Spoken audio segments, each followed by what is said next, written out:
Mr President, this bill comes in response to the anti-protest laws that were introduced by the Malinowskis government in partnership with the Liberal opposition earlier this year and rushed through as part of a pact between the two major parties. You will remember, Mr President, I spoke at length on that bill, and I thought I might revisit that speech now. It was a joke, Mr President. Funny joke, Very just funny testing, joke. Mr President. Just wanted to see if everybody was listening. There was a look of great alarm that swept across everyone's faces. Mr President, don't worry, my speech will be very short. Mr President, peaceful assembly is a key part of a democratic society. It is how citizens hold public institutions to account. When the Dunstan government introduced the Public Assemblies Act in 1972, it set South Australia apart as a best practice in protecting the right to protest. It came after a Vietnam moratorium protest was met with force and there was an attempt to manage that protest. A Royal Commission into the protest found that 130 protesters were arrested and dragged into paddy wagons.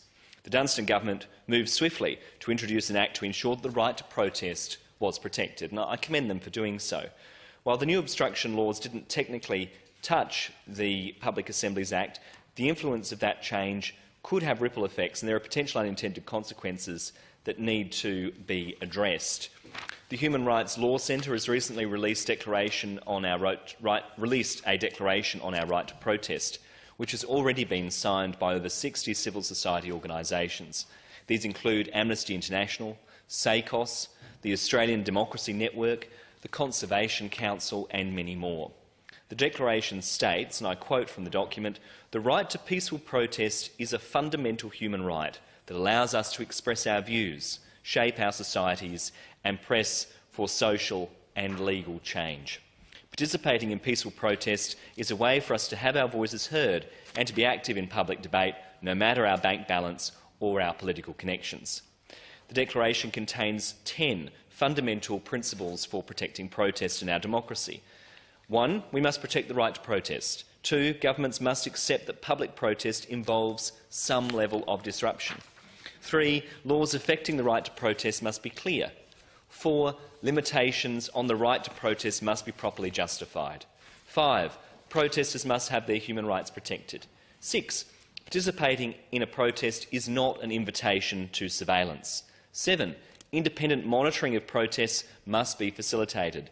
8. Protests should not be restricted based on their message, except when that message could harm others.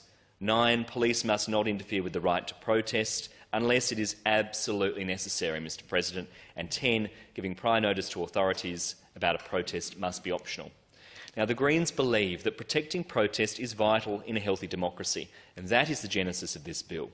This proposed legislation would provide clarity around the right to protest and clarity for organisers of peaceful protests, and plugs some of the gaping holes in the government's obstruction legislation that was rushed through this parliament with such poor consideration of the implications for our human rights.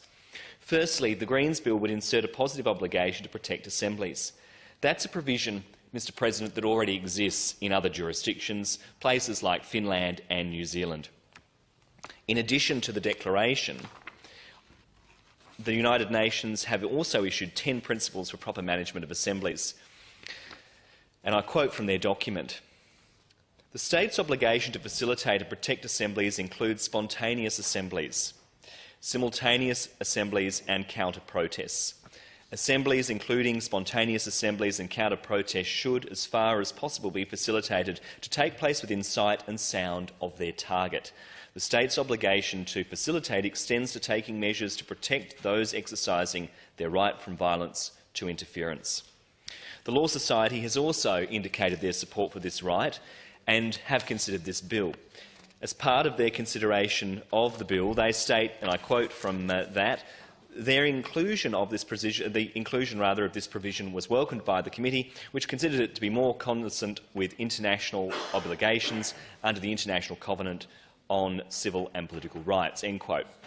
Clause 4 of the bill reduces the time frame for giving notice of assembly from 4 days to 48 hours.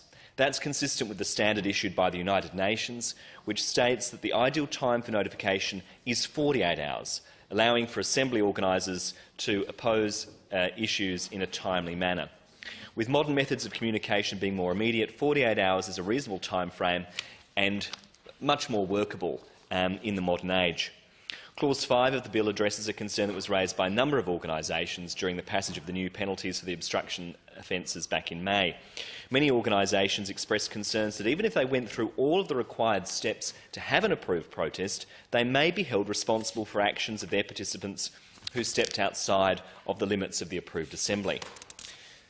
That is a concerning development for our democracy, Acting President, a really concerning development, and it has the potential to have a chilling effect for protest in this state, and that's why the Greens are seeking to clear up any ambiguity. The provision in the Greens bill would provide absolute clarity that organisers are not liable for the acts of participants of their assembly if they act outside of the approved proposal.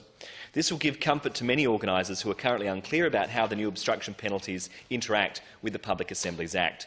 Those interactions have not yet been tested by the courts, and we want to make sure that any loopholes are closed before we get to that point.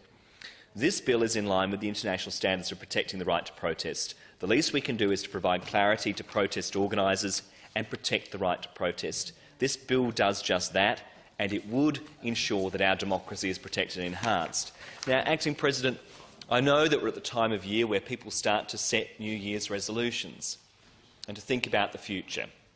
And, you know, as our Premier prepares to sing Auld Lang Syne and celebrate the new year and sets his New Year's resolutions, I hope that one that he sets is that he will never go down this path again, of working in lockstep with the opposition to rush through draconian laws such as this that so fundamentally infringe on South Australians' civil and political rights. His New Year's resolution should be, don't go down that dark road again, Acting President. Don't take your marching orders from David Speers and the right-wing Liberal Party. Listen to community organisations, civic and political groups. Listen to their collective wisdom rather than the talk-back shock jocks and David Speers and Alex Antic and others on the side of the Liberal Party. Apologies, Acting President. The Honourable David Speers, Leader of the Opposition, and right-wing shock jocks and others who were really fanning the flames of division and disquiet, whipping up some sort of moral panic in relation to people who are belling the cat on the climate emergency. It was a dark chapter for our state. It was an embarrassing chapter for our state. Well, the Honourable Michelle Lensick says David Pemberthy is right-wing. Well, I would argue he is. I would argue he is very right-wing, and I refer to the number of attacks that Mr Pemberthy has made on me and the Greens over the years to prove my point, Acting President. But look, this is a chance for a fresh start in the new year, for the government to turn over a new leaf and to positively embrace the opportunity that the Greens have presented to them with this bill. And with that, I conclude my remarks.